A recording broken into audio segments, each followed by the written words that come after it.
Wowzers. There's another bus to come in yet. That's what I've been waiting for. We don't pay for the bus. Are you that old? You got a bus pass, Glenn? At your age? No, I'm just saying. Right, we got rid of the parrot. I think all the TVs I'm off. So if I can ask you all to keep quiet, I don't want to mute you all. Okay, boss. I think there's 3 speakers tonight.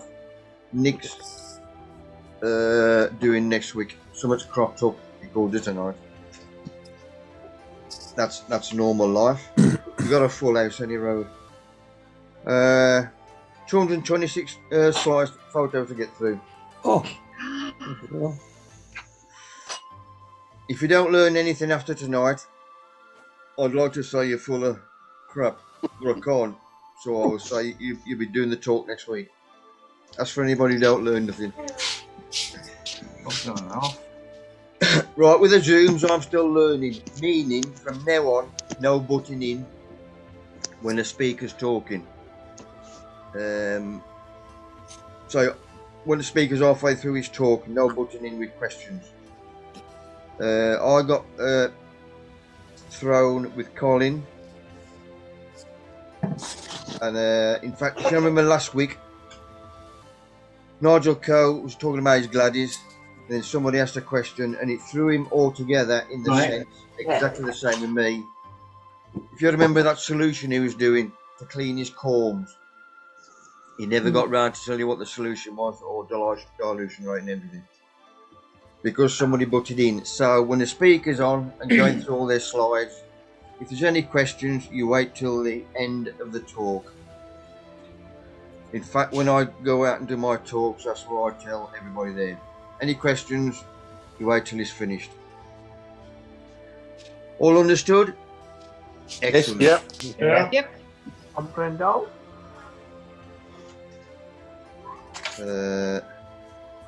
Got a good Zoom lined up for next week and all. With Nick's on his onions next week. I got a full house any road. Right, we'll kick off.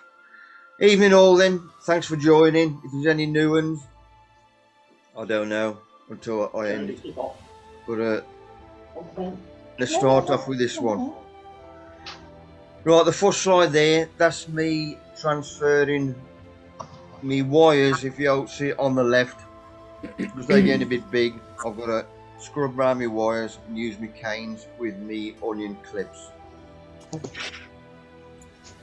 So that's what we're doing there. So I've got my largest wire on the right, and now they've all got clips on them. I've still got no blanch material around the bottom. I'm still after the thickness of the blanch leek itself before I put collars on. Having said that, I'll probably put collars on for next week.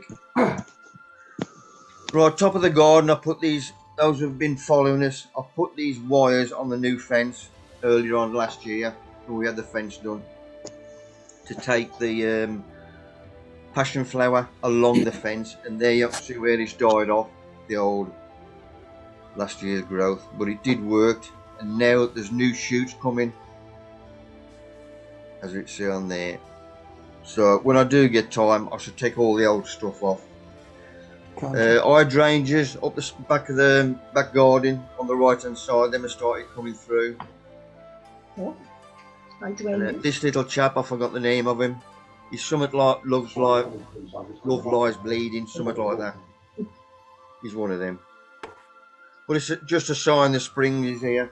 It's been a Boston day today and all. Well, this afternoon has. First thing is a bit cloudy. And of course seeing very well, but I got my red currants. Them was new I put in last year. I did a bit of spare ground. See, I've had to fence that up because of the hound. Runs bloody riot. But I got little buds on my red currants as well, so them are doing well. The bracken's drying off nicely. They're under the protection. There's a little mate, another sign of spring. That's what I want to see. Right, hot box. I've asked a mate for one of these. He's supposed to be getting me one. This is to keep the little chaps away from me crap, I've just thought of something else. Let me write this down. I'm going to inform you, green fine.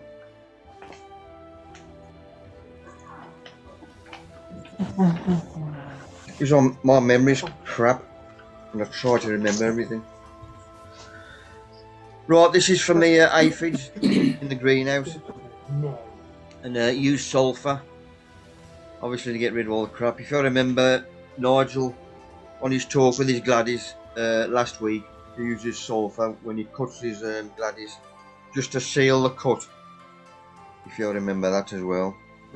And I looked at the elixir where they get the stuff from. This is what the little leaflet I had when it come in the post, with 2 little sachets. If you look at that top one, they've got all your feeds, which is a good thing. First time I've ever seen that advertised before. But they've got quite a bit of stuff on. When I've got time, I'm going to have a perv through there as well. But I 2 of the sulphur powders, them are going to last me moons. About £4 each, basically. Right, what's this one? Delphinium, top of the garden. Love these. If you get a close up, there's new shoots on the bottom of that as well. Yeah, I'm seeing a bit better there. And these are what I had originally. Went to a garden centre for something else, and I saw these 2, fell in love with them.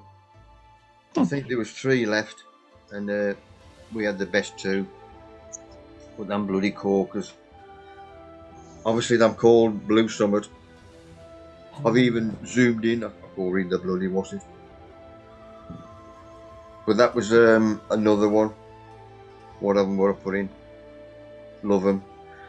Right, taters, I'm still bunging them out.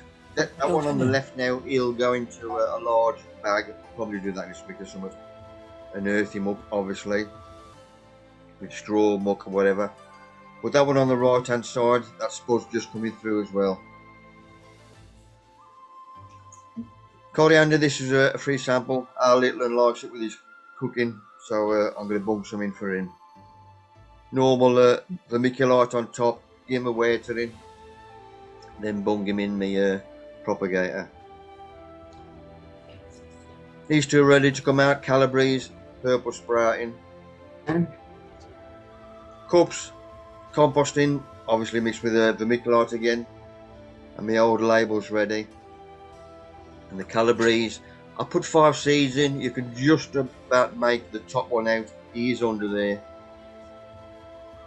but I'm still going to bung him out. I ain't going to waste him. Still going to use him. Move on, you bugger. That jump then. Thank you. All them are potted up then in the plastic drinking cups, all the little paper cups, which are the same thing really, but really about the same size. Give them a good watering. I never use cold water, even if it's greenhouse temperature. I put my fingers in, and if it needs it, then I'll put a bit of hot water in out the kettle. But they are seedlings. I don't want to give them too much of a checking growth. I want to help them out. Only need 5 plants to start off with. We'll only need 2 or 3 at the end, so I'll give the rest to Jim on the plot. Bigham, when he was at home, he bought me a rose for the missus. He's still going strong. Well, he ain't now, but he is all. And he started throwing a side shoot. I thought, I'm going to job you later on. We'll come on to that in a bit. Right, we're still getting loads of muck. Luckily, because I've still got to clear it. That osmuck that come in a skip last week, I think that's just about gone now. But the chicken muck, which I bought, that the last load come yesterday, and now he's going to start on the goat muck, and I think that's 2.5-year-old as well. The goat muck is beautiful, so he's starting that next week. Luckily, we got suppliers. Right, our little one's avocado. Those have been following. Remember, our eldest put this in a little glass of water just to start it off, and it's been in water all the way through, and eventually the skin, the hard skin, broke away, and he threw roots. And now the next process is we have to cut the top off, which gets about 4 or 5 inches of growth. Sharp knife just above the node on an angle as normal, and that's him to throw shoots from the bottom. Right, leeks.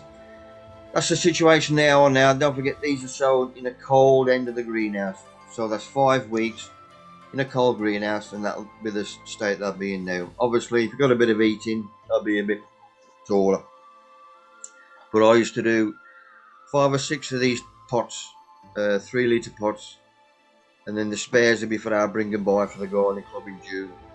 But we ain't got to bring and buy in June, so I've already done a couple of pots. Where's me? Where am I? This is a veg list again for me mate Phil. I did put it on last week, but it was a bit blurred and a bit too close up, and I couldn't really read them. If you miss it again, it'll be on YouTube tomorrow. And there's the other half, just so you can read it better. Don't forget, I'm still learning and all. Tea bags, still emptying them.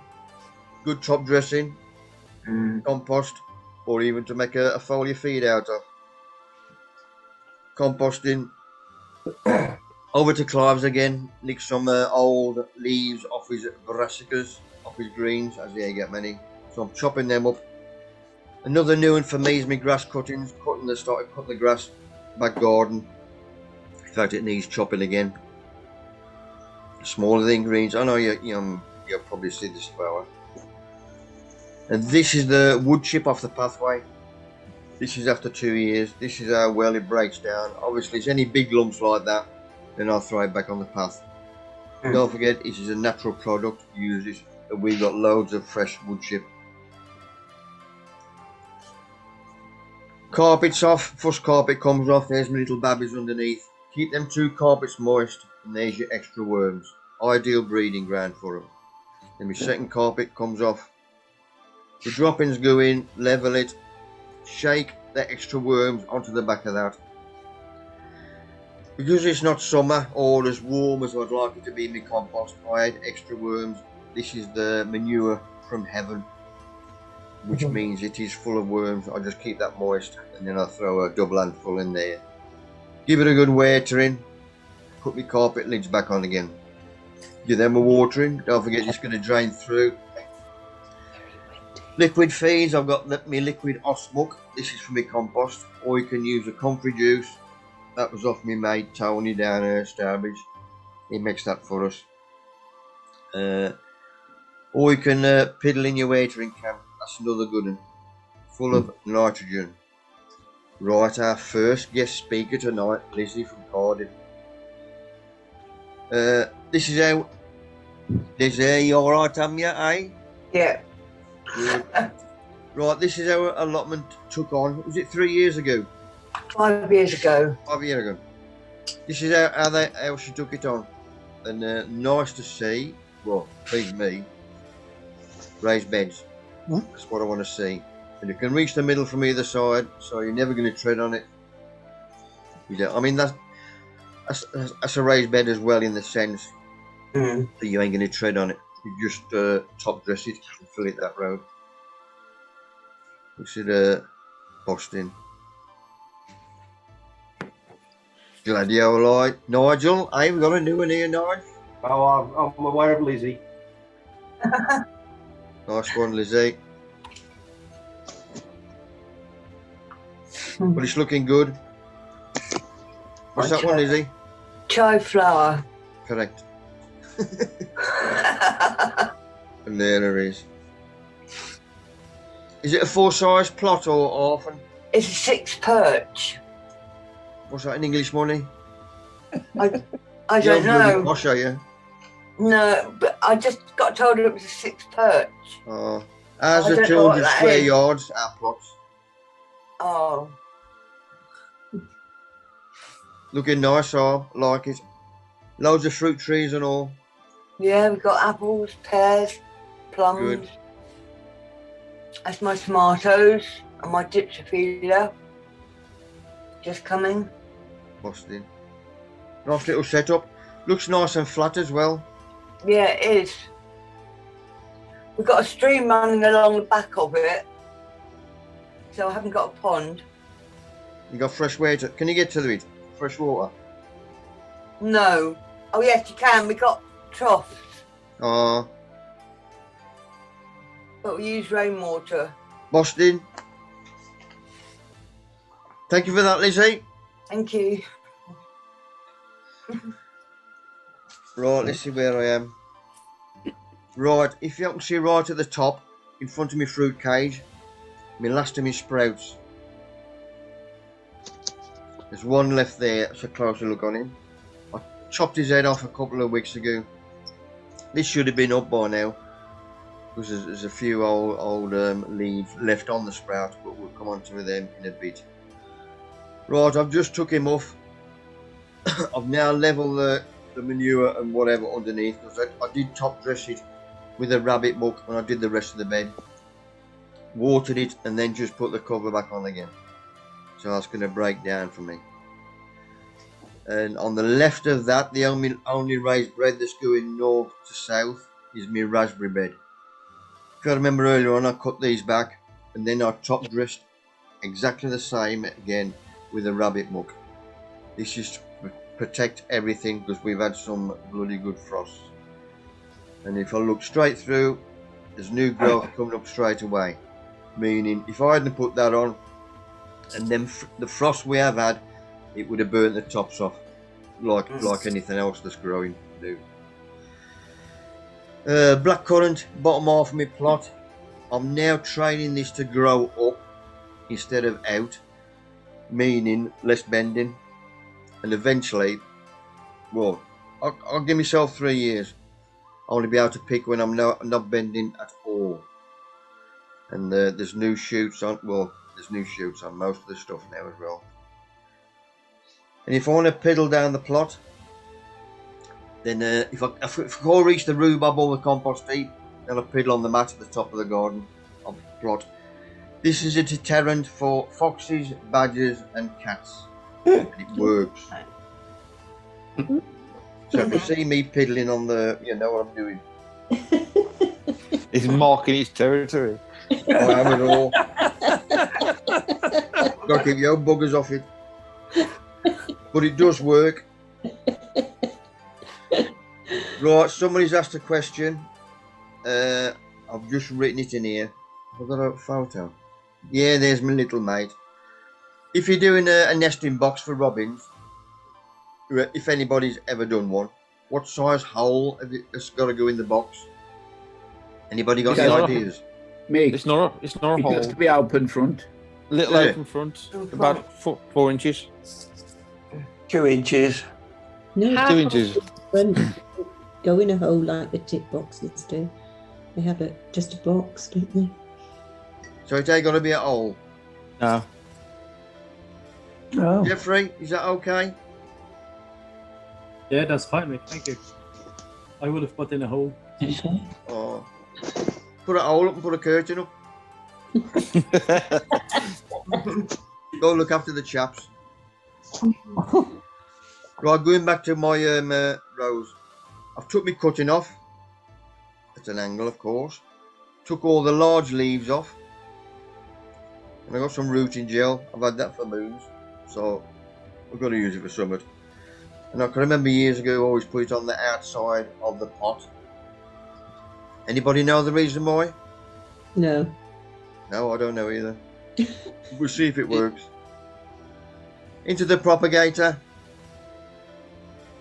And what comes out? My sweet corn and my spinach. Nice sunny day, so I took these outside. Give those a nice watering. Poinsettia still going. Probably on his last legs now. Right, the bottom end of my garden, because we got the hound, it's bloody eating everything. And there's quite a bit of stuff in the garden that's poisonous to dogs. So all this stuff at the bottom, I've got to get it out. I've put bulbs in a couple of months ago and everything. Got no choice. So all the old stuff comes out from last year, and then I've got all the bulbs out, a lot of them, so nothing comes up. Got me some more turf, and I bung that down. I started digging that up, so I put bloody netting over that and all. So all the bulbs I did get up, I'm going to waste them. There's a few I've put on the front of the house, the little patch there. So some of them are going in there on the front. In fact, I'm doing well. I'm coming through already. Luckily, because it is the front of the house, we got that wall. It gives you a bit of protection against the frost. But that works and all. So I'll bung them in, get them a good wear treat. Right, back to my sprout. Colin, I think it was you who asked. Was it Wickerfowl asked? The mech on them. This was Churchill from Select Seeds. Yeah. Yeah. But you'll see he's got a bit of meat on him. All I'm doing is taking the old skins off the sprouts. It's not because I've gone over the top. It's because I'm telling you that I'm finishing. But within it took me 8 minutes to get all the crap off. So I mean that stuff on the right to be composted. And that's just about done. And look at the stem of the sprouts, because our little is like me. I bloody hate anything. And that keeps it quiet. I love the stem of a sprout. So some for Thai and some for freezing. Look at that. Good dollop of gravy. Pain in the arse. I have to move bloody everything off the bottom of that greenhouse now. That's alright though. Oh, 8 to memory. Right there we go.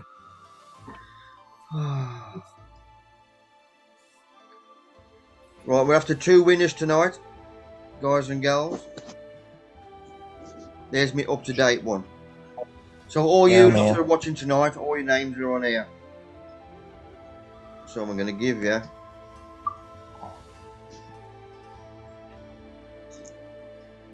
Anybody got the lucky underpants on?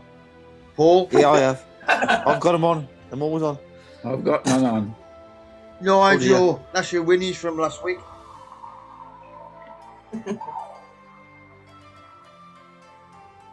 Nigel, you have won some mycorrhizal fungi and worm casts. Superb. You cool dude. Nigel Dukes last week. I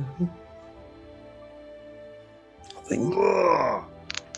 Last Roland week. Taylor, am you here? Oh no, it's this week. It's been in it. I haven't seen it correct. Yes, I am here. I've got it muted. Good man. You've got the holiday. I've got what? You've won the holiday. A holiday. Down Yeah. Down What's up low. on your allotments digging it. Well done, people. Right, let's get that one out the road. Which one? I've lost that. Right, greenhouse. I've always got a bucket of rainwater, as I mentioned before, at a greenhouse temperature. Also, I've got my compost, which is on top of that. So that is kept nice and warm because this end, don't forget, is heated. What's that crap underneath there? My wheel. Let me clear that off, that's better. See, I'm still learning. Right, see my little water sprinkler on the left of the doorway there. A few people asked me about that. What? I missed it. What, that plot? This is where I get them from. Well, most things nowadays, Amazon, if you ever have to visit. No, I printed it down. Now, 49. I put this on for the link. Now, them that are on there, the red, blue and green tops. And there was a new one on there, that one bottom right.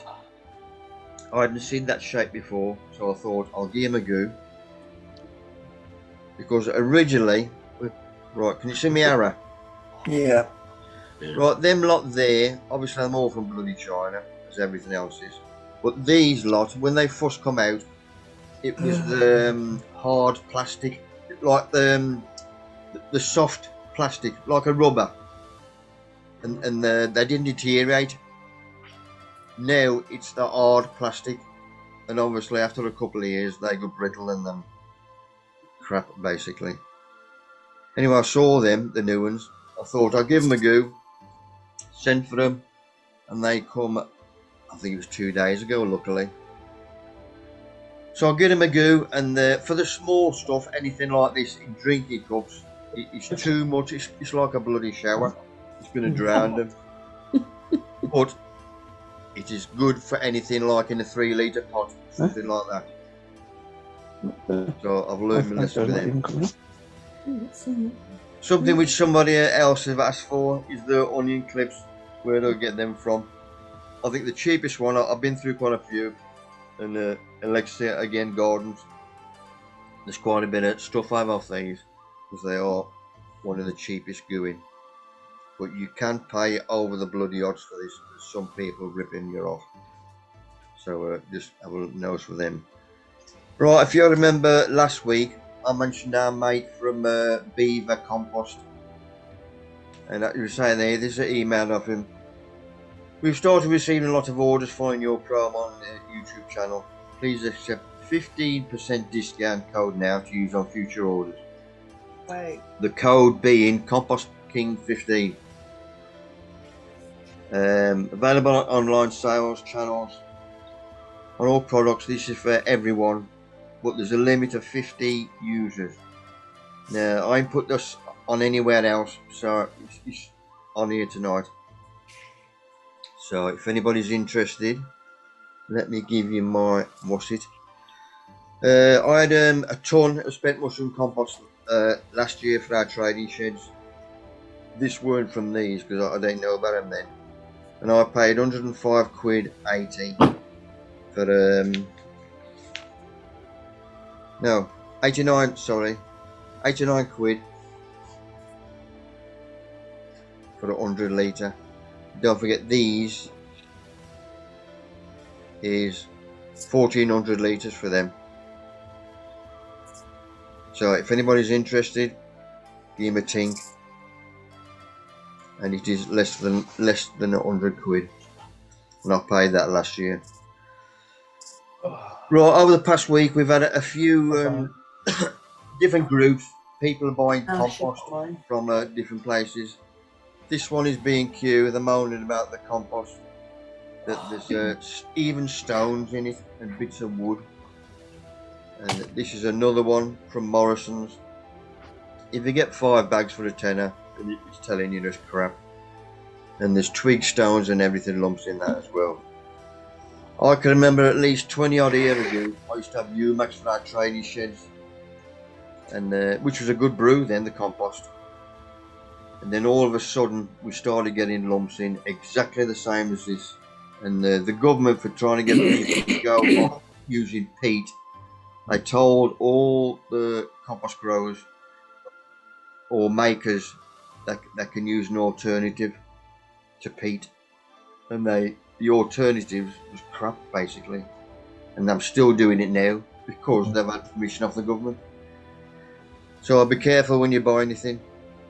No, all right to get down stuff. This is Paul's little and Molly when I was doing the garden from catalogue. Look at him, man. This was on a Tuesday afternoon. It was a birthday, so I made her a cake out of hospital and a candle. Mick, she's just gone 14. She's just gone 14 last week. Yeah, 14 now. As you can tell, I was also health and safety officer. You see him getting away with that now at school. Bloody hell. Nah. No. The kids enjoyed it though. They'll learn.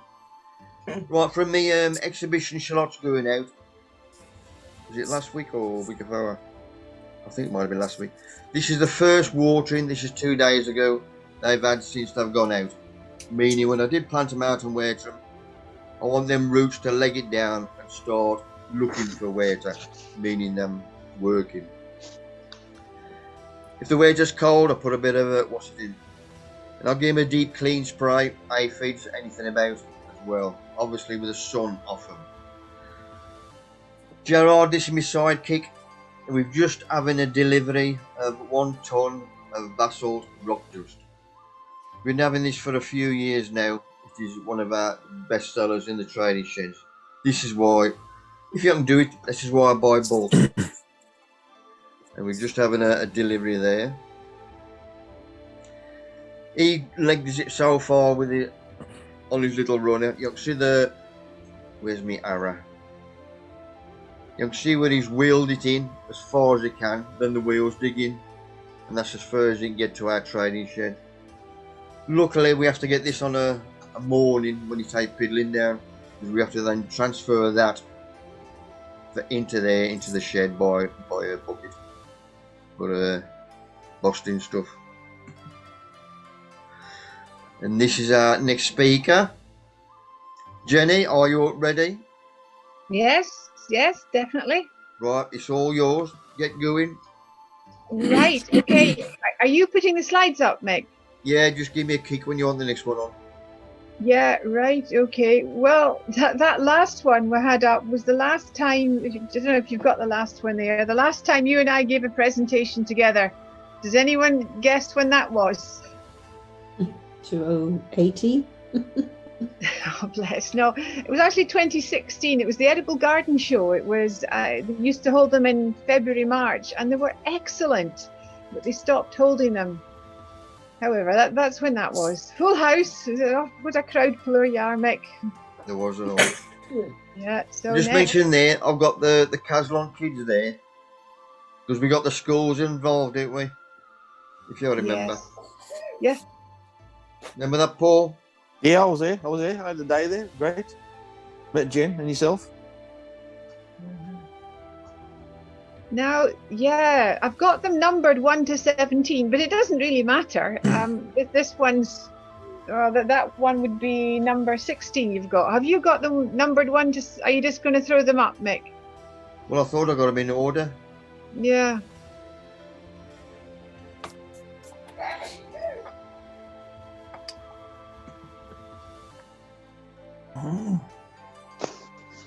Impressive stuff. Have you seen it?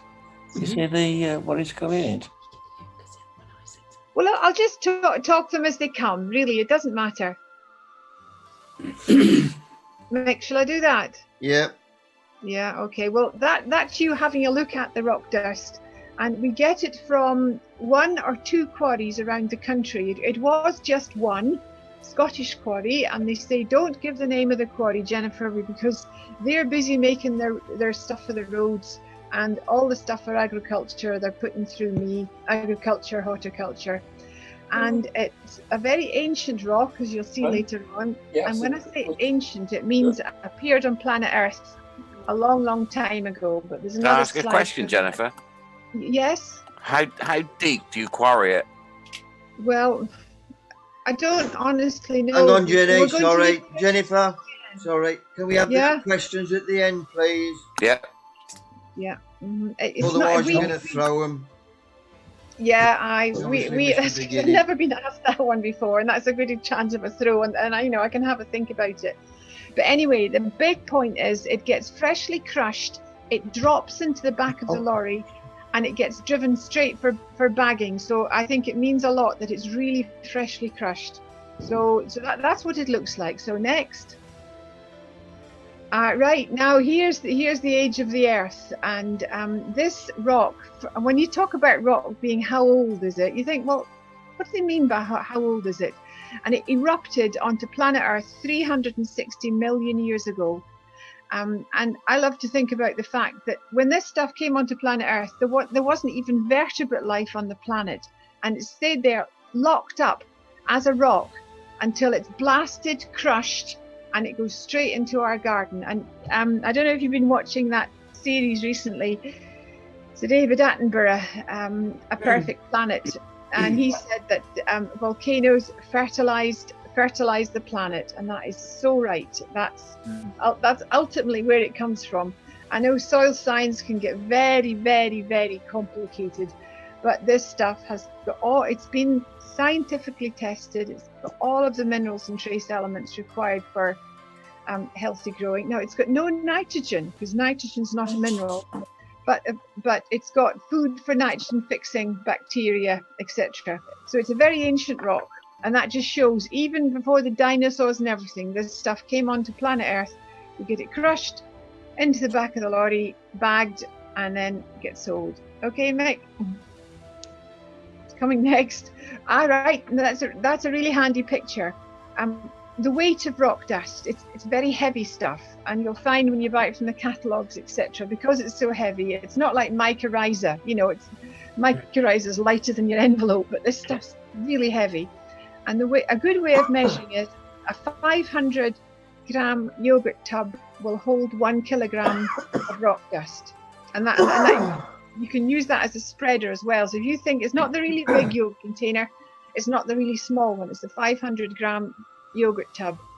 So for the annual dose, it's half of one of those per square meter, and you can put up to two full ones per square meter, 2 kilograms per square meter.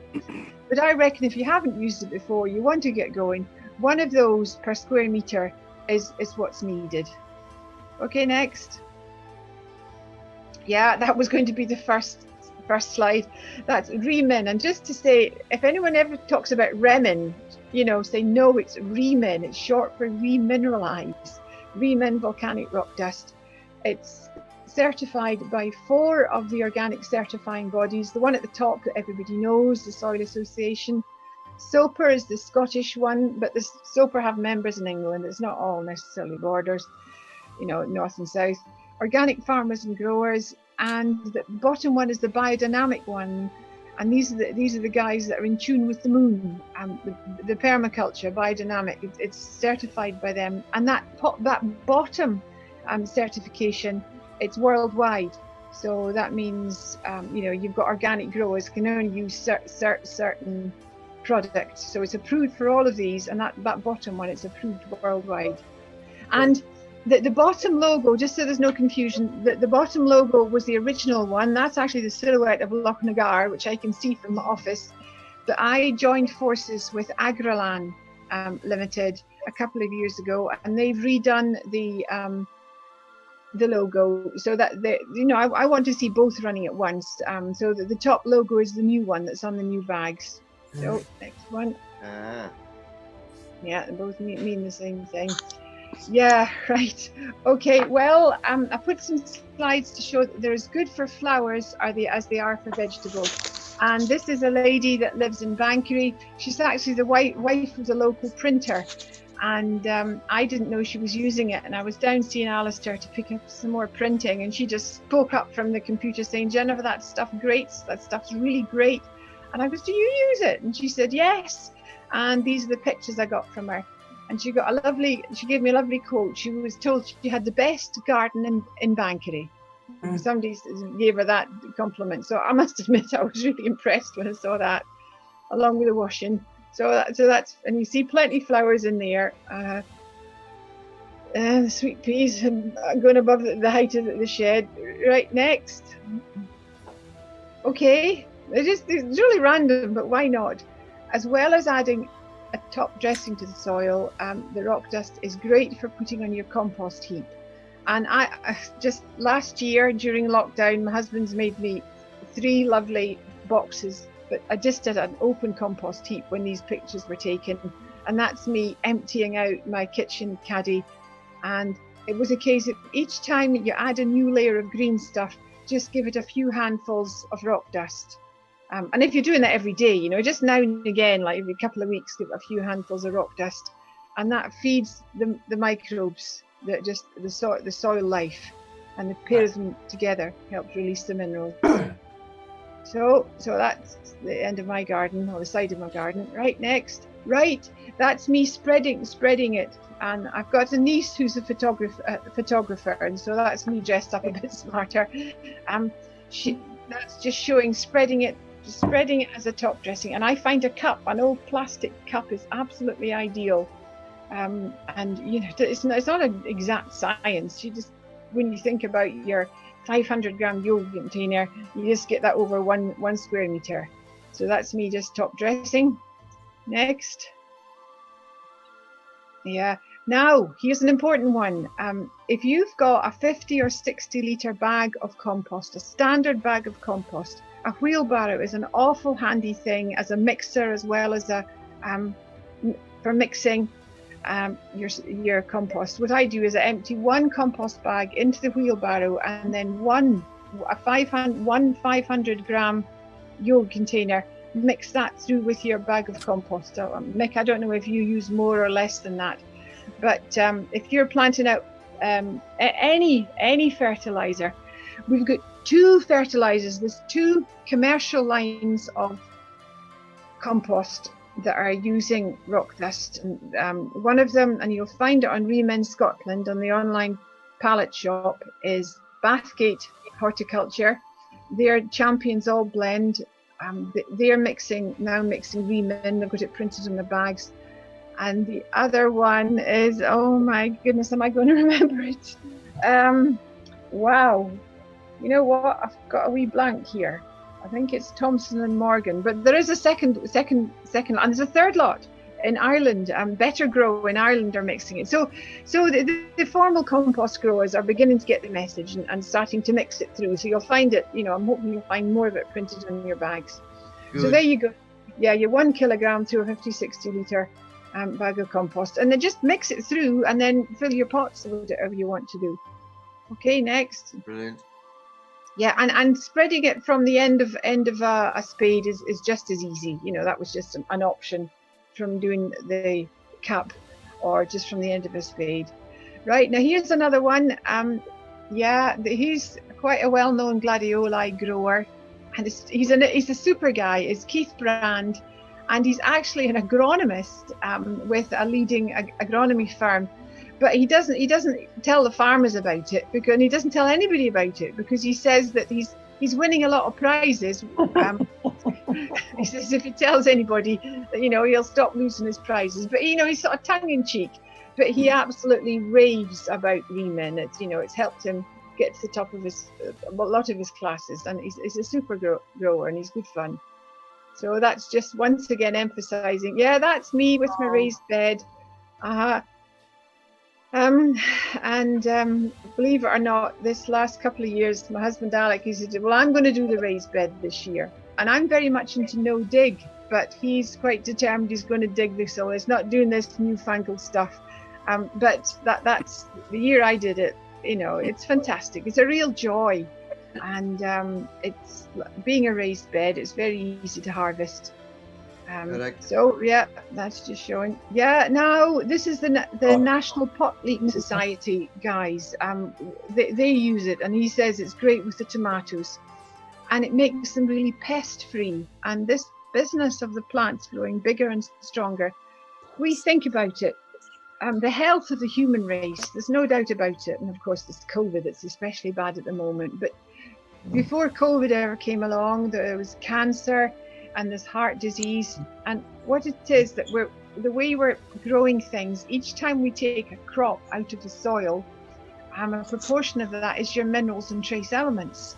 So we're removing it, but we're not replacing it. And most plant food is NPK, nitrogen, phosphate, and potassium, and we're not replacing the minerals and trace elements. And Holland and Barrett are doing their best to get us all the calciums and the magnesiums, etc. And also synthetic fertilizers are killing the life in the soil, and it's been their job to release the minerals that are in the soil. So our food is definitely getting getting more worse, getting less minerals and trace elements. And you've maybe heard folks say that in their parents' day or their grandparents' day, you've got to eat 2 or 3 apples to get the same amount of goodness out of the apples, to get the same amount of goodness as you would get out of 1 apple. They would eat 1 apple. In order for us to get as much goodness, we're going to have to eat 3 or 4.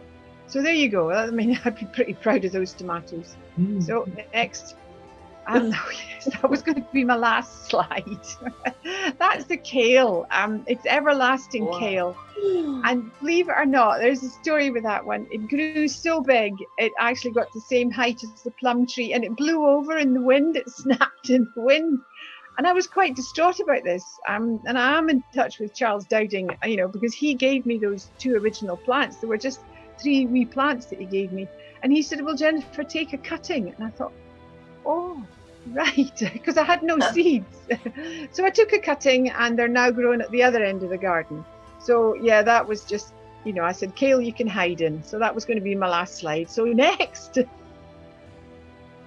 Yeah, that's the National Pot Leek Society, and they're another organisation. They're up in Newcastle, and absolutely cracking guys, really super guys, and they swear by it. And I just think that's a really good picture. I don't know what you do about making soup out of that lot. This is to do with flavour, and they do say that the flavour improves. There's a fellow with his strawberries. He said he's never had strawberries that tasted when he added the rock dust. And that was a digger. He's up near Invergordon, a farmer, and he said the tatties taste better. So they're more blight free and they taste better when you add the rock dust. And I wonder if any scientists can tell you which of these minerals and trace elements actually influence the flavour of something. That we know that they're all in there, and the agronomist will come along and say, oh, a little bit stop selenium, molybdenum's down, but we know it's all in the rock dust and it does the work. And it's also been well tested to show that there are no minerals, no heavy metals or anything. It's got less lead, for example, than background soil. So there's nothing in there that can do you any harm. It's been well tested. Next. Yeah, that's how it comes. It comes in 10 kilogram bags, 20 kilogram bags, the 1 ton bags, or the farmers are using it. And that's you can get 28 ton loads, and they are getting more popular. And what's happening now is Agrellan, the company, are putting out the smaller bags, and I'm hoping to be working more with the farmers and with forestry and landscapers, etc. So I'm working more on the bulk. I'm very, very, very much staying on the case with the rock dust and making sure all the suppliers are keeping stocked up. And Agrellan is a company based down in Wiltshire. They're a natural crop protection company, and they've got a full network to help get it around the country. So they're going to be an important new addition for us. Next one. Oh, that's not me. That's mine. Thank you, Jennifer. Excellent. Yeah, you're most welcome. Thank you. Excellent. I should say you've converted a few. Good. If anybody's interested, you've only got to look on the internet. Now it's showing who's flogging it. RemensScotland.com, Mick. It's RemensScotland.com, and if you're looking for, you look at the shop for pallets, and you look at the catalogues for individual bags, and you can buy them, directly from the website. Go on. Can I ask a couple of questions now, or wait till the end of the? No. He's got to get the bus home. Is it okay to mix with seed compost and use it for seed sowing? Oh yes, yeah, that's absolutely fine. To be honest, I might put a little bit less for seed. I might put it closer to 500 grams for seed compost. But I think it'd be all right either way. But that's it. I've got a question. Yes. How many tons do you produce a year? Right, we're getting through at the moment, and it's not a case of we're producing, it's a byproduct of quarrying. I don't know if you asked about the depth of the quarry, but I've certainly been to the quarry, and it is a surface quarry, so it's not terribly deep, and this is very much a byproduct. It's they're interested, this is what's left over after they are crushing. So it's about 300 tons per year we're getting through. Per year? Yes. Jeffrey, you've got your hand up. Good lad. Can I get the stuff in Belgium or anything like in it? Belgium? Yeah, well, we can certainly do export. I've done quite a bit of export. The most exciting export I got last year, and I would tell you this, was actually in Lebanon. There was because you're on the web and just an email comes in, and I could tell pretty quickly that this fellow was quite serious. And he took a 20-ton container of it to Lebanon, and he told me that he had a polytunnel. And then a little bit later, when he got it, and it's quite a rigmarole getting through the export, etc. The bill of lading and your packing list and all the rest of it. But he sent me a photograph taken from a drone of his apricot plantation. So for Belgium, I use DSV. They're an international freight company, and it's certainly possible to get a single pallet exported anywhere. Okay, thank you. Any more questions? Yeah, is it suitable for application any time of the year, or is it best in the spring? Yeah, that's a super question as well. When people say to me, "When's the best time?" and I say now, and I say, "What?" When I don't mean now, no matter what month I'm in, I say now because the soil needs it. And I'll just give you this very simple story. Your soil's made of 5 things. Look there and do that. That's air, good soils, 25% air, water, decayed organic material, and then there's the minerals, the microbes, everything from the bacteria to the worms, and then the minerals and trace elements of the pinky. And it's these boys that really work with the microbes, the two together. So they're any time of year, as long as the ground isn't frozen, it will get washed away. But certainly, so far as planning out your year, spring right now is absolutely ideal. Spring or autumn, you can add it after you've lifted your crop the year before and give it a chance to. But if you're halfway through the growing season, you can add it. So that's the answer. I used it last year, and the dahlias were fantastic, and the chilies was over the moon. Oh, Paul, that's super. The dahlias was like really good. I had it off Mick, and it was fantastic. I put too much on, I think, but it was really good. It's the colour. Do you find that the colour is a deeper colour? That was really bright and a lot of greenery as well. Yeah, well, it's not. We're learning from nature, you know. And the chilies was really green as well. They're going, but the one touching the roof in the tunnel. The one. Oh, Paul, that's great. So Thank you. I'll be using it this year again.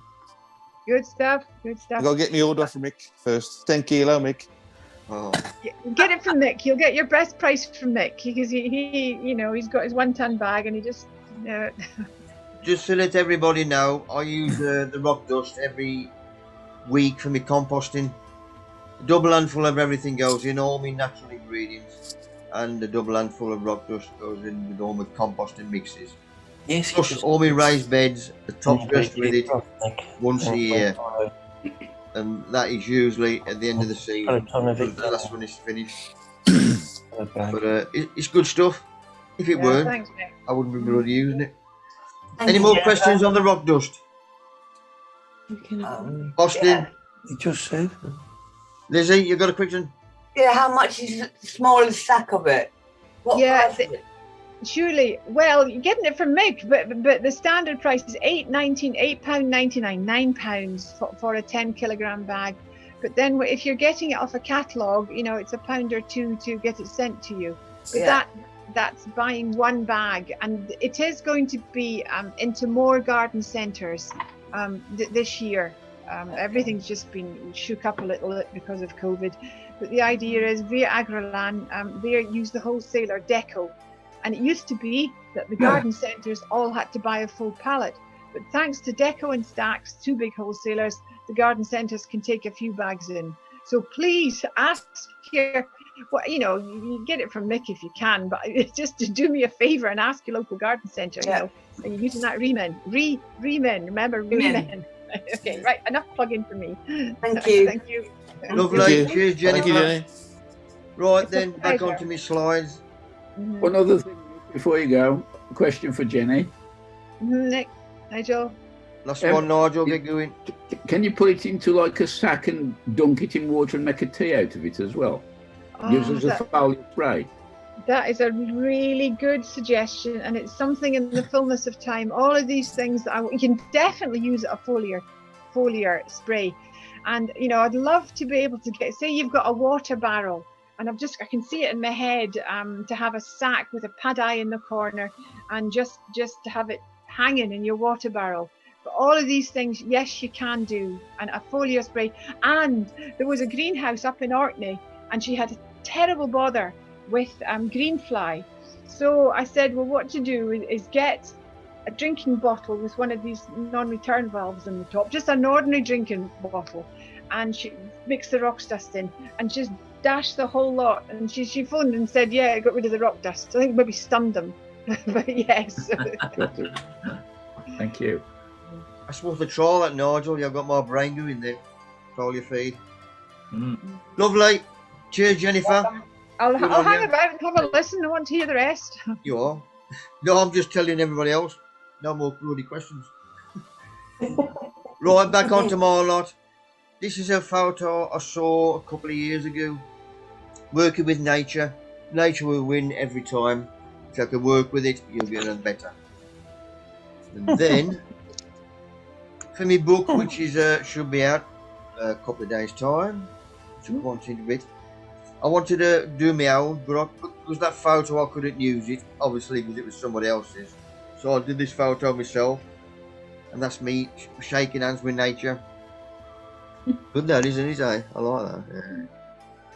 Super. Right, so a couple of people have asked about this, and I put it on one of the groups last week. But so a few have been asking, I thought, well, it's easier to put it on here.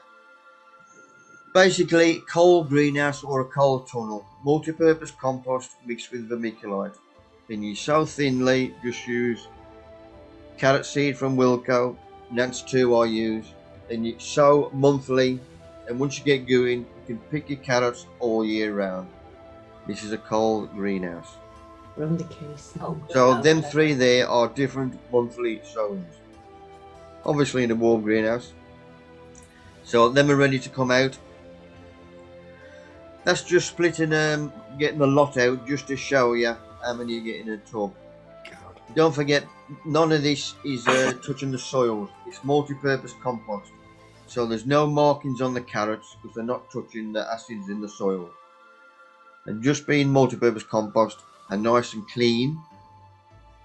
Now that's just knocking all the compost off. Now that one there, and probably that one, and that one. If we got a village show on, I could have entered them in a show. Nice and straight. There's nothing to it going the way down.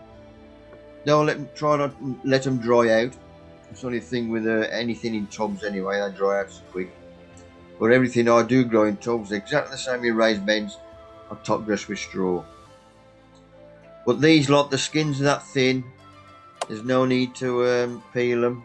Just wash them with a sponge and just top them, tail them. And they taste like carrots are supposed to taste. Great.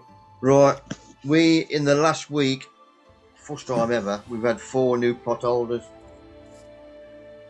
Meaning 4 plots come up. Now this chap here, the only thing with people on the waiting list, I think we had about 64. It's now come down on the waiting list. But if I'm on the waiting list, you ain't got a bloody clue if they're a gardener or not till I'm on site. Now this one, this is what his plot looked like after 2 days.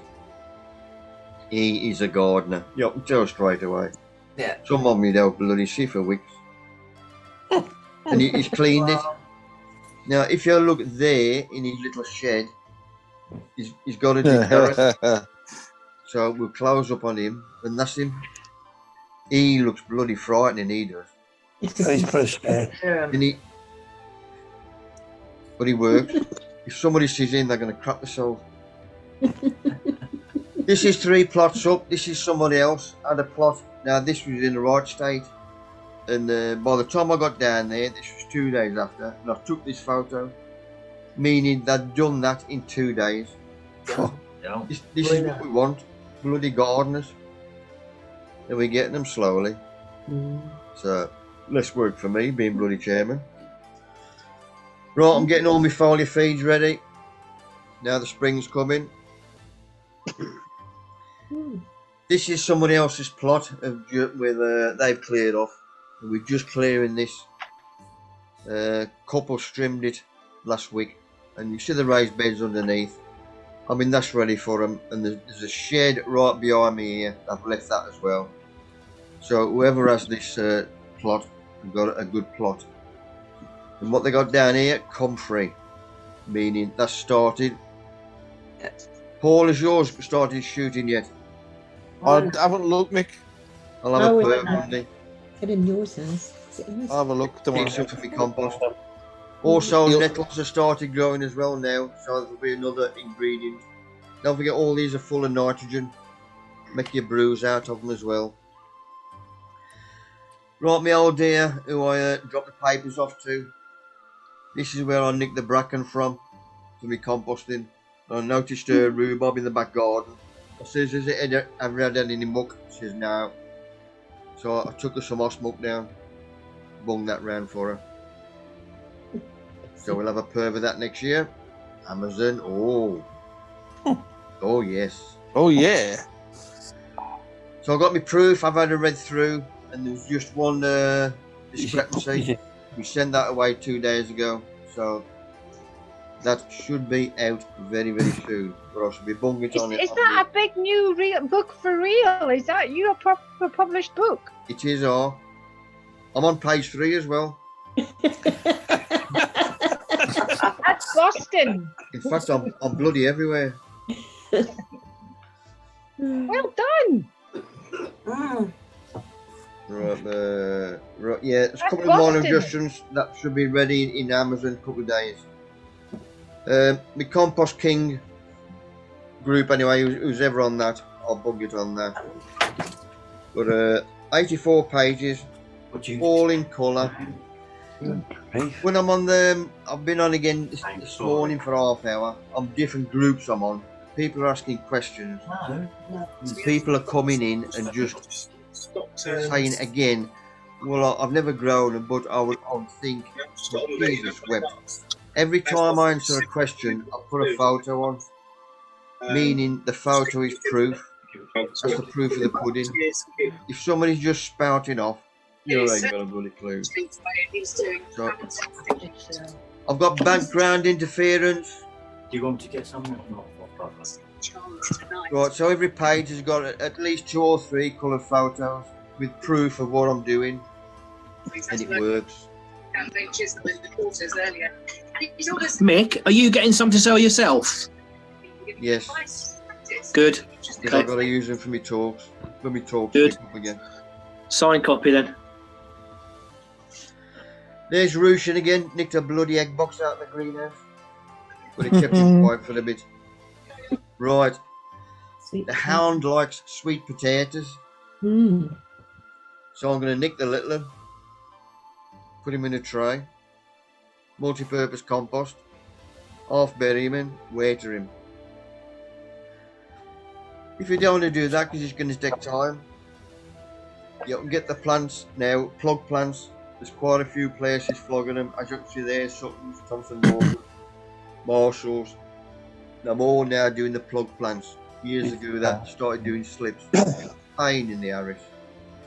So if you're interested, get your plugs now ordered.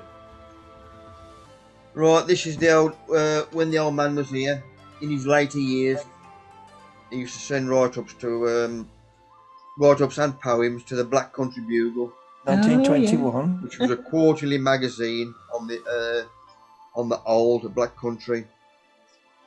And this is a photograph of Beatrice Poultney. This was his sister. And in the background there's an inch door, and above ground level, the ashes from the coal fires and human excrement, because the dry privilege they had then, that's what it contained. And this was removed by a night soiler and sometimes used as fertiliser. So that's what his family looked Pulteney's. And Jennifer, this will be of interest to you.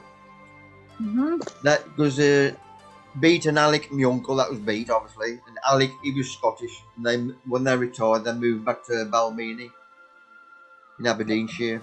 Good. Yeah, not too far from you. No, only not half hour away down the hill. That's right, that's right. Balmini are. Good stuff. Right, next ferret. Look at that. We are closer to nature than what you think. And that tells you, I think that's a beautiful photo. Obviously a leaf, but it's exactly the same as a human hand. Look at that, the veins of a leaf and the veins. Boston photo. Hurlka, right, mentioned last week. If anything new that comes out for the gardener, same as the latest one was mycorrhizal fungi. I've had that a few years now. When this one come out for the gardener, Pearl, I read up on it, and the only place that was flogging it was down, I think it's Felixstowe down south, because it's made in Germany, and that was the only place who'd have it, whether it was cheaper or I don't know. But I looked into it, and basically it's an high nitrogen feed. The farmers down south was using it because that's the only place who was flogging it. They found out by accident if you got club root, you can still grow brassicas by using pearl cap. It is superb stuff. So I had 10 bags because the more you have, the cheaper it is, because we had to pay for transport as well. But it is exactly the same again. I'm buying bulk, meaning then I can sell it cheaper than people getting it online, all this crap. And I made 20 bags for slot and then 10 bags after that. But it is excellent stuff. And my mate, Tony Southall, he put this on a couple of weeks ago. Brassica area prepared for April sowing. The canes mark where the pearlca has been added. Been using this for a number of years now with good results. 2 ounce in a 6-inch circle where each brassica will be planted and watered right away. He has found by trial and error the pH takes longer to fall than the suppliers say. That's why I do it a month before planting. But he's done all the trial and errors. So in your mid-year-old, 2 ounce, just put a 6-inch circle around it. That's what it looks like. And I've even weighed it out for you. There's 2 ounce. And it is just under a tablespoon full. It is not a heaped one. So I'm still flog that. Well, you can still go on eBay and whatever. Right, going back onto Nigel's talk last week with his gladdies. Somebody mentioned where you store them. That's where I store mine. Exactly the same as what Nigel uses, the mushroom boxes. The ones that you can see where there's paper underneath, it's because I've got my cormlets as well. If it was just gladdies, then it'd just be the corms itself. Because I've got cormlets, I don't want them dropping through I don't want to lose them. That's where them in there. This was mine last year. I filled all the raised beds down the allotment. 1, 2, 3, 4 raised beds down there with gladdies. And these were spares, so I thought, well, I'm going to grow some in pots. I wanted to try some in pots anyway. Because when they do flower, this is at the side of the house, back of the house, where there's nothing down there. You don't get much sun or nothing, but it's out of the way.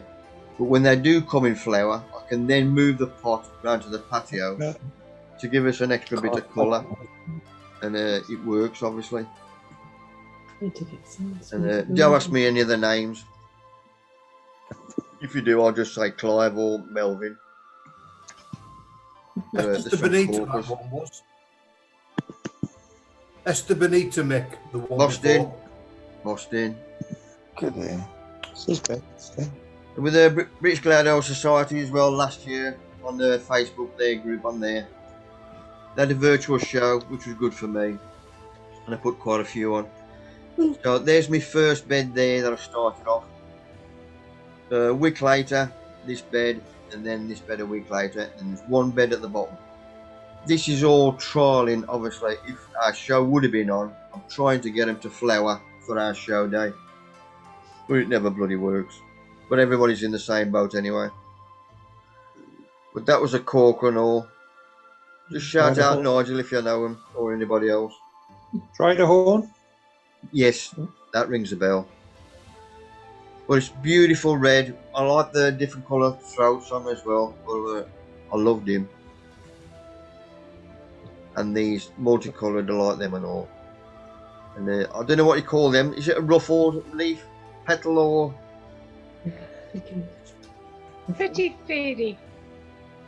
Oh, I like that one. Now these purple ones, it's the first time I had them last year. I like the colours them as well.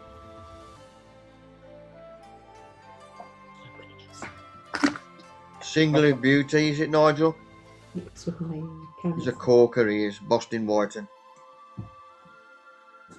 That was a nice little pink and. Right, these are the prims. First time I've done these last year. Love them. I fell in love with these and all. Now, luckily, I managed to get these into our schedule for the show last year. Obviously, there was no bloody show, but we can have a show this year. We're starting the talks up, luckily, in August for speaker. As long as the bloody place is still open. But I'm doing these this year as well. And that was one of my latest ones I had out of the tunnel back of the garden. But he was nice as well. Loads of different, was 3 different colours straight away. Dark purple, then the yellow, and then the purple tinge at the back. But love me Gladys. Jeffrey, am you ready, sir? Yeah, I'm ready. Good man, hang on. Right. Can I ask a question about the glads first, Mick? Yes, sorry. When you cut them, do you have a certain number of flowers open on the bottom before you cut them? Number of flowers open? You know, when you cut a stalk to take in for the vase. When you cut a stalk for the vase to take in the house, do you Nigel Button, if I get it this wrong, 5 open flowers with the prims. Is that right, Nigel? Nigel's left us. Is he? Yeah, it is right because I asked somebody last year. You want a third open, a third in bud, and a third showing. Yeah, but flower wise, it's 5 full and near enough the same size. With the big boys, the more double buds they got open, the better. And the same size, obviously. Right, nearly 10 there, aren't there? Oh. But any dead ones on the bottom dying off, just pull them out. How long does a cutting last in the house, Mick? A week. You get a week out of them. If I've got good ones and I'm early, I take them up and put them in the garage in cold water just to hold them back till the rest are ready. Or you can cheat. And if you want to move one forward, put them in warm water with a bit of feed in a heated greenhouse or something. Mick? Yes. Would that be the same amount of flowers if you were showing them? Yeah. Yeah. The more double buds you can get on, double flowers each side. Same side. Just have a look on the British Gladioli Society on Facebook. Cheers. Have a nose on there. Can I just ask a quick question before you move on? Sorry, I don't want to hold you off. I always struggle with not knowing where to cut them. Do you literally just cut through? I didn't know whether you had to pull the leaves apart to get to the star. I don't know if I got any photos with all of the gladies on down there. Right, let's pretend I'm going to cut him off. Say he's ready, that one there. Mm-hmm. I will cut him off about there and leave these leaves on. Cut right through everything that's there. I cut straight through everything there. Right. So all the bottom stuff will stay there. I didn't know if we had to sort of peel it a bit to get to the star. No. Oh, right, You thank need the you. leaves on to feed the corn for 6 weeks after the flower's been cut. Yes. So if I cut there, slide your knife down the side of the stem before cutting. You'll get a couple of extra inches that way. diagonally. Yeah. Right. Yep. Yeah. Right, okay. Thank you.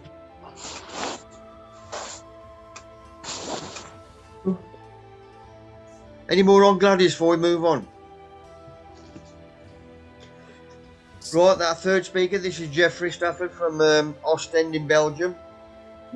He speaks better English than half of your lot. Jeffrey, all yours, mate. Thank you. Right, this is my allotment garden, the one I had previous. I've had that one for 15 years. Now, last year I moved because this one was in full sun and had no shade.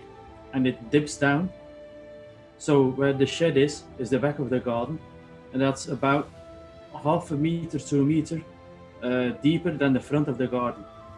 And in front of the garden is open pasture.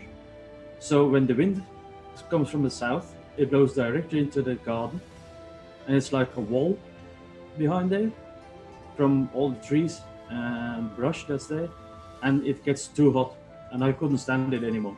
I couldn't catch my breath there, so I asked to have another plot. So I got another plot with shady trees in front of it. So it's about not a third in the shade the whole day. So when it gets too hot, I moved to the new place there.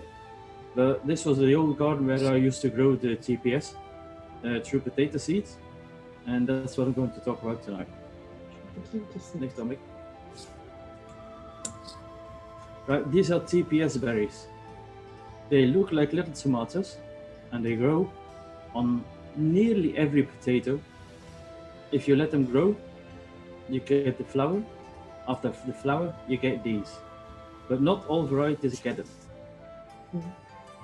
If you open these up, there are little seeds inside, like little strawberry, smaller than strawberry, but you'll see in a pic in a minute. Next one, please, Mick. Right, these, the ones in the bag, are the little seeds that you start your potatoes off from. The bigger seeds, everybody knows a carrot seed. Well, the bigger seeds are the carrot seeds. 3 of them I put on there just to show size comparison. Yep. See them? You get these are from one berry. Now, every berry comes from a flower. Every flower gets pollinated by the bees, but not every flower gets the same pollen on it.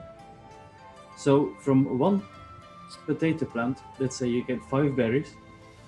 Each berry will have a different color, structure, taste, anything, because it's pollinated by another type of flower.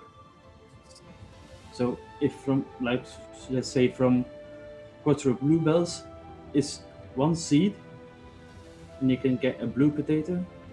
The other seed in there, you can get a red potato, a yellow potato, different skin, different texture, different flavor. Like me. So this is just how I start them off. The name on the packet, then P1 written on the packet, a little flag with P1 in there. So I sow 5 seeds of every kind this year, just to do it again, because I haven't done it for 3 years. So I kind of get these fats. So I'll do 1 year I'll do gladioli, next year I'll do dahlias, next year I'll do potatoes, then trials of leeks. I just look and see what takes my fancy that year and do it. So for this year I did TPS again, and I'm doing it again just to show you, to get the progress report. Every month I could do a progress report if Mick wants. And just say, look, this is what I'm doing with it now, this. And you'll see them all the way through till I lift the potatoes.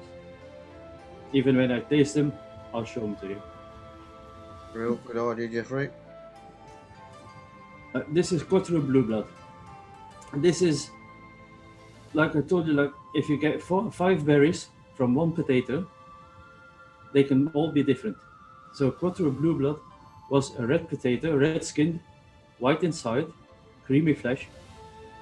When you harvest the berries, let's say you have 6 berries, you take them all, take out all the seeds, wash them, dry them like you do with tomato seeds, and then you sow them, you plant them out, and what you get from that packet of seeds is these different colors, but they're all from one potato plant, one type of berry.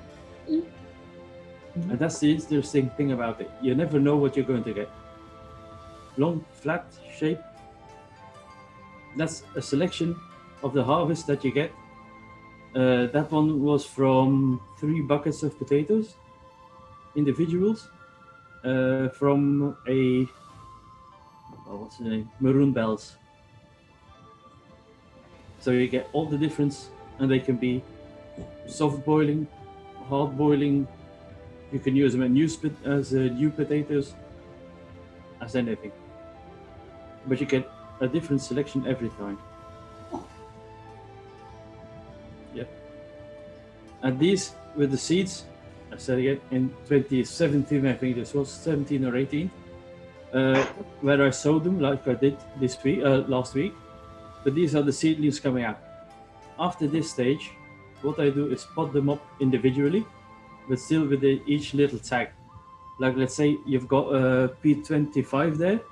There's about 3 or 4 different plants in there. I take them out, pot them all up individually, and put P25 on there. If I look in my book and see what P25 is, as well. that's the name of the parent plant. But you get I put P25-1, P25-2, P25-3, like that. The amount of plants I have, so that you can follow them up and see what comes out at the end. Even if they're only tiny potatoes, you keep them, label them, stick them in the ground the next year to get a full-size crop from them. Then you can taste test them and share them with friends. Yep. This is what I put up this year. P1 Burgundy, then Russet Nugget, Maroon Bells, Triploid Mix, Quarter Blue Blood, Anushka, and Burgundy Tears. This is what I've sown and what we will follow throughout the season if you want. This is how I'm going to recognize what I plant. I've got 7 different varieties, so I'll get 3 plants from every variety, and these buckets will be, you see, that's a raised bed. So I dig out the soil, put buckets in, put that soil back on there, and put the potato plants in there. And then I start earthing them up, just as you would do with normal potatoes. The reason why I put them in bottomless buckets is so you can really see from this plant I got this.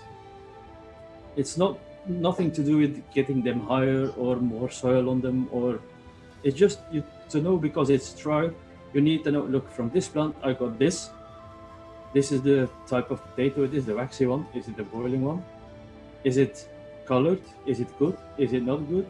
And you can taste test them, see what you like, and the ones you like you keep. The other ones is Christmas presents for the friends. Yep. This is how they grown. Well, how I grown. That was in the old garden in 2018. So every bucket is a different potato from the seedlings I got from the TPS. It's just again to make sure I know which ones are which. And the ones in front are just circle mirrors for reading. Yeah, mate. This is a bucket, and it's a harvest result from TPS in 1 year, which I was really astonished about.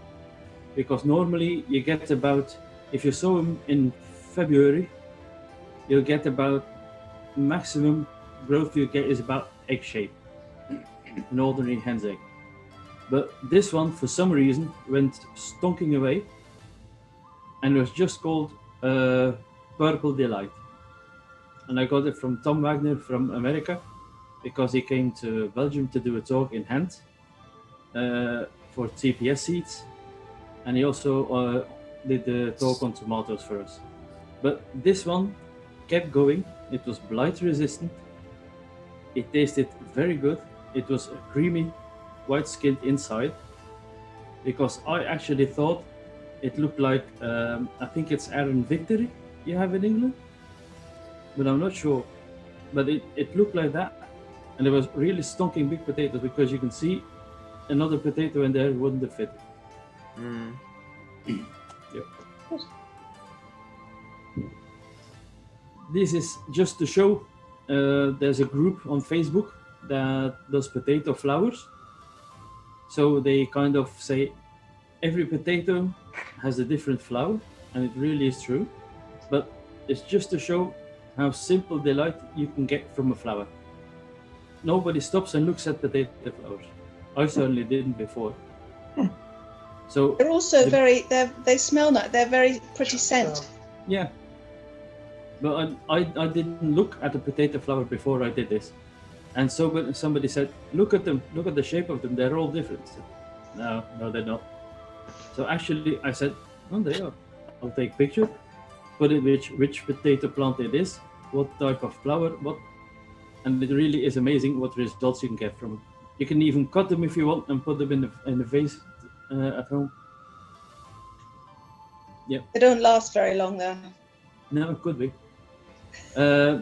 This is what you normally get from what I normally get from TPS. There's our egg cartons, and you can see the range of different colors from different plants from TPS, and that's about the size you get them normally in a year. Well, that I get them normally in a year. So what happened with that one in the bucket? Not a clue. But these I keep in egg cartons with the labels in. I put them in the fridge to start. I put them in the fridge about, let's say, September time at 4 degrees. Then every month 1 degree fewer till they get to 0. Leave them for 2 months.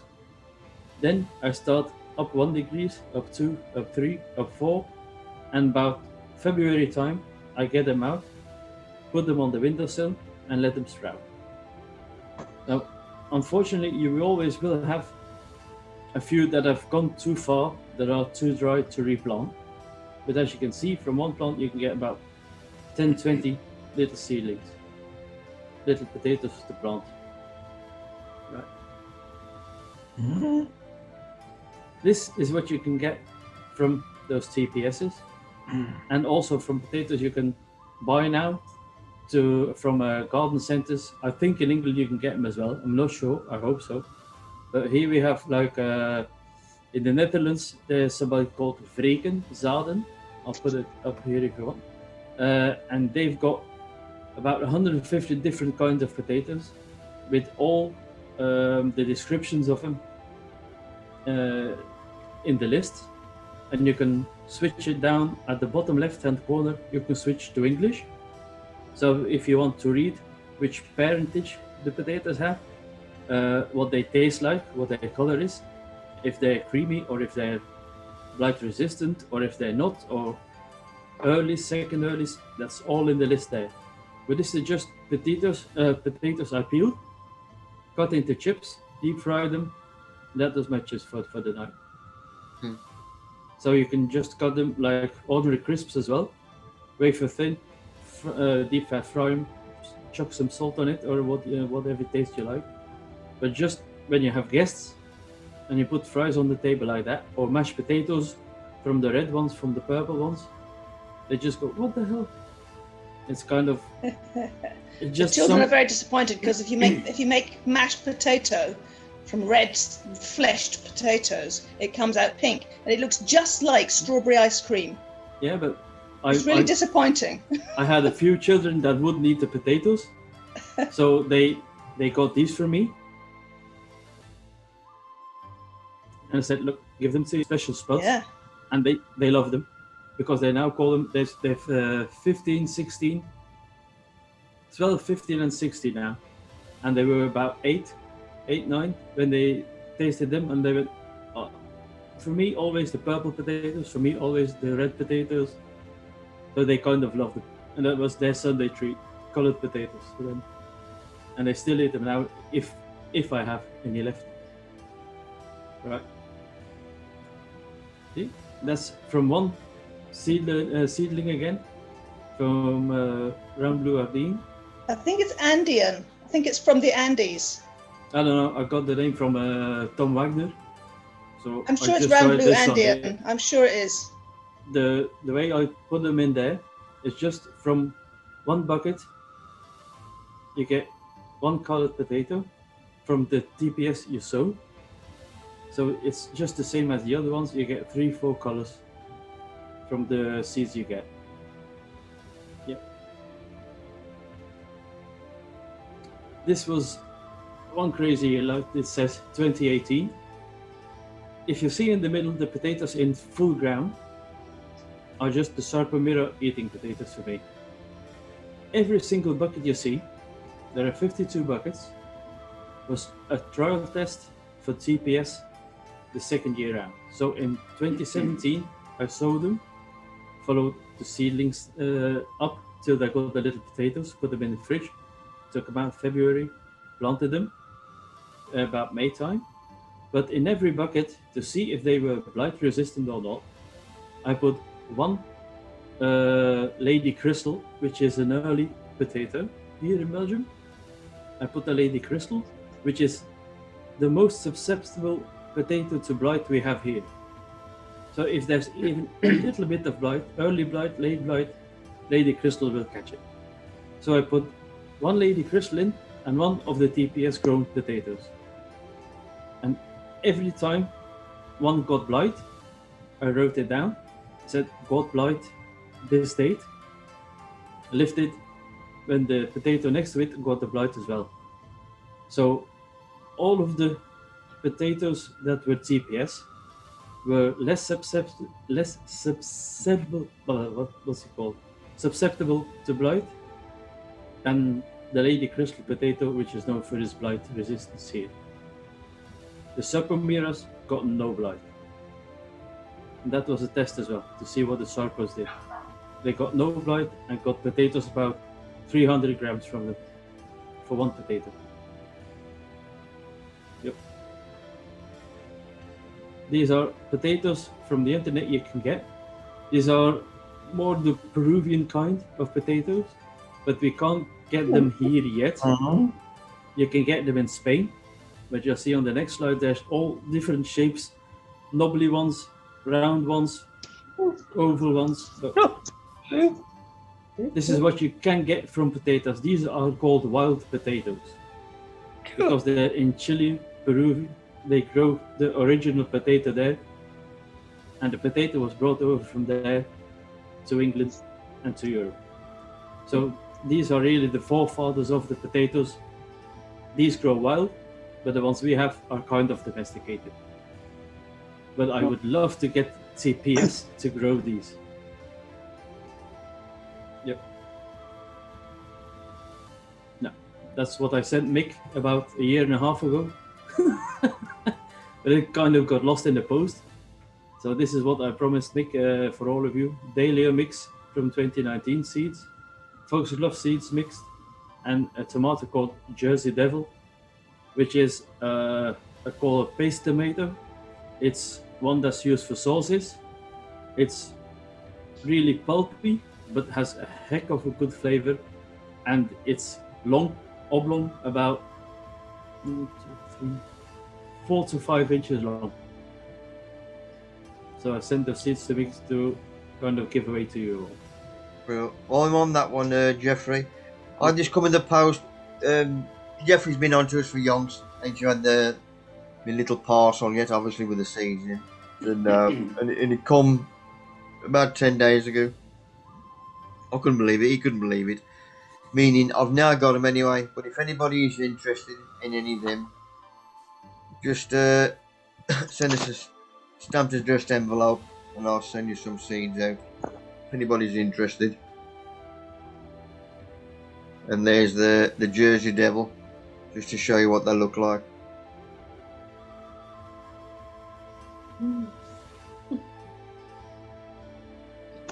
Jeffrey, brilliant, sir. Thank you very much.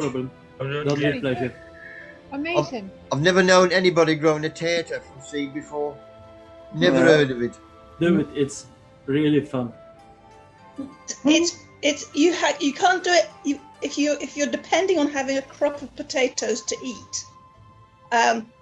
You want to plant something that's that's got proof behind it, because as with all breeding, it's all about selection. Some of them will be duds. A large proportion of them will be duds, but you just get one or two that you think are fantastic. So somebody must have tried it before, and that's why not many people do it now. Then. Yeah. It's good Never fun, heard of and it. you will get potatoes. Here's one. Yeah. I bred. This is just a little one that I kept for seed. It's got red. It's got pink in the middle. But yeah, it's fun if you want to do it for an experiment, and you do get potatoes, but it's not predictable. Looked at potatoes in all right. Anybody got any questions for Jeffrey? I'm blown away, really. Very interesting. These are. Thank you for that, Jeffrey. Good man. Just a quick one for Jeffrey. Yeah. Thank you. Jeffrey, in the UK, but not this year, we have things called potato days where a lot of the breeders get together with all different varieties. Do you have that in Belgium? Yeah, it's a friend of mine does it in hand, but it's nowhere near any scale like there is in England. Okay. I've been to potato days in London, in Surrey, and in Cornwall, and you get about 50 to 100 kinds of potatoes. Here, we're lucky if we can get about 20, because we have to go to England to get them, put them here. So with travel expenses and everything, we have to charge. If we want to get our money back, we have to charge about £2 for one little potato seed. So that's why we don't do it here. But when we can get over there and we go to potato days, we buy what we need and then sell them on here. But the price is ridiculous. So we say, let's sell them at, let's say, 50 pence, like they do in England for one. So we can recoup some of the money, but we can't make a profit out of it, or we can't get even just level in payment of what we get. We have to pay to get them, ship them over here, or let them be posted over here. It's not viable here. But for some people, like friends, we say, okay, we'll get over, we'll split the difference. Let's go. I've thought of just a question there. How long do you leave these apples, or what did you call them, the berries, before you pick them on the tree? Because I did get a lot one year, and I just ditched them. But if I was to do that, how long? At what point do you harvest the berry? I harvest the berry at the same time as I harvest the potato. But if you really want to do it, you leave the potato in the ground, on the berry, on the berry, on the potato plant in the ground, and the berry will start to kind of get brownish. And then if you squeeze it, it's kind of a little soft, like a little tomato. And then you can take them. But you can take them when you harvest your potato. Just take off the berries and let them ripen like this on a windowsill, like you would do with a tomato. And then you just squeeze them out through a sieve. Just wash them, and just do like you do with tomato seed. Thank you. Jeffrey, how many varieties have you raised and perpetuated year on year on? The biggest year was 52, and from them I got 193 different berries. So I had 133 kinds that I tested then.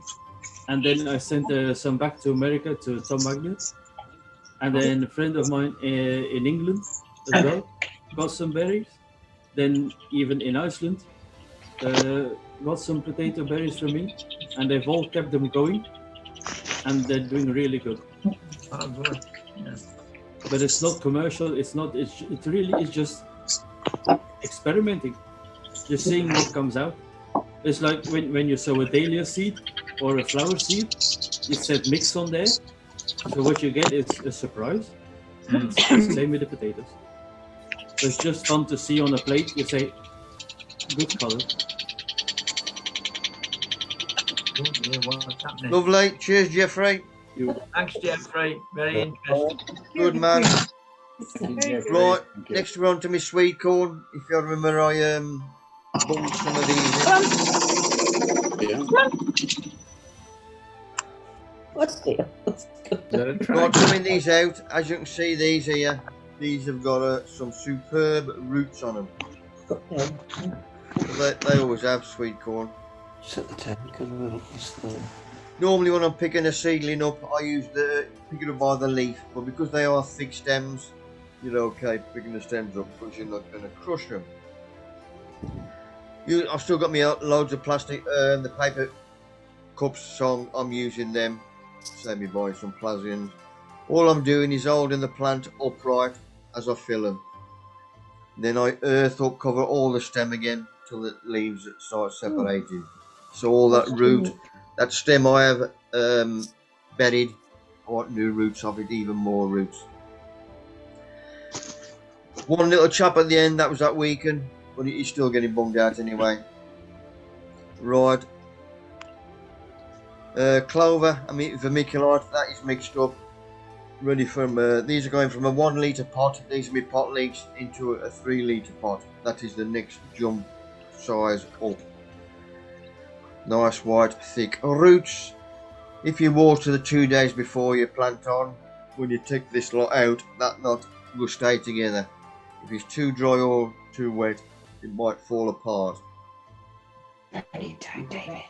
These are going in, holes made there, as you can see. Firm them in nice and upright, and I will firm them in by pushing the compost around the outside of the pot, not the compost that's in the middle, what has been grown in. Keep him nice and level up to the first flag or the first leaf, whatever you want to call them. And I've only got a half a dozen pot leeks, but these was for our show. Luckily I did have them, so these will be going in for the show.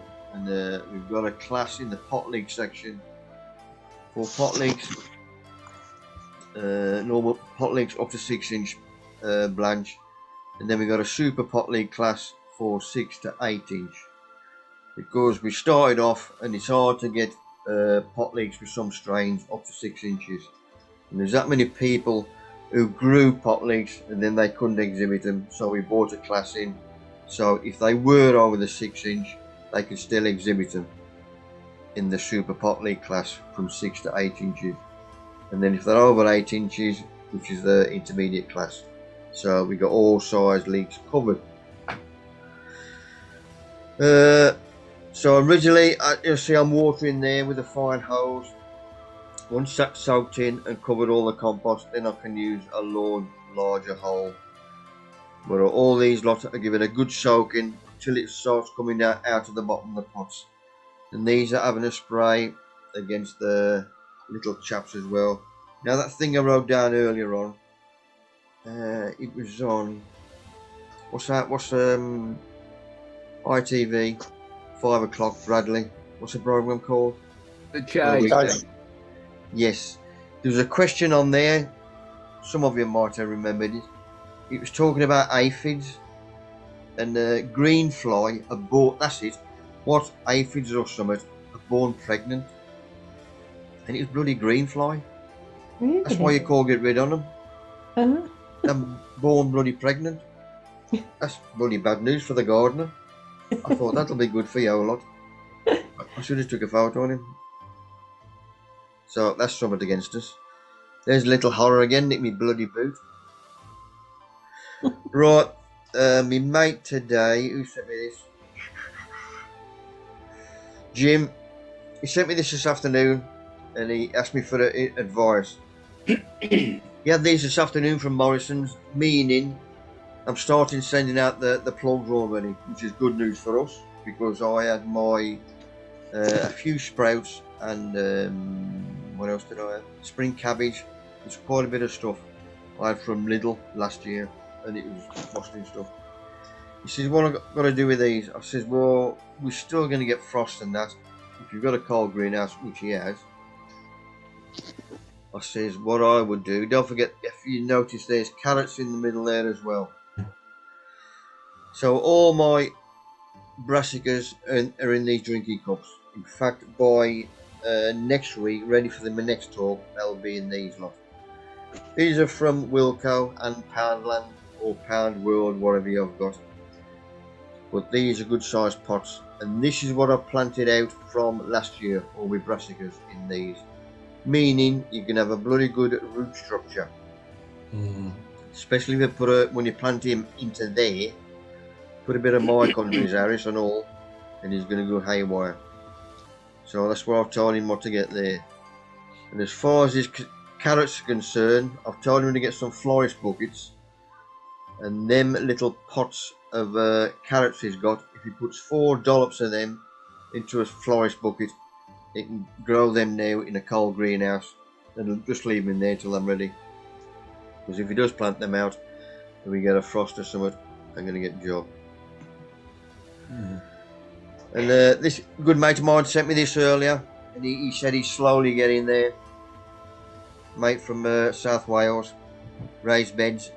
He's into his greenhouse and all, into composting. I just see his bins up the top. And give him a couple of years, and I can see that lawn going. Much upset Paula, but it's great to see. Lovely lawn. And that's it, guys and gals. Oh. Hope you've enjoyed it. Yes, thank you. Hope you have all learned something. Yes. If you ain't, say now. I can get you to do the bloody talk next week. Thanks, Mick. Thank you, Mick. Thank you for me speakers. Jennifer, you're a star. Oh, well, takes one to know one. Really learned a lot tonight. Brilliant. Good. We hope to see you next week, Jenny. Oh, you never know, Nigel. You never know. Oh, well.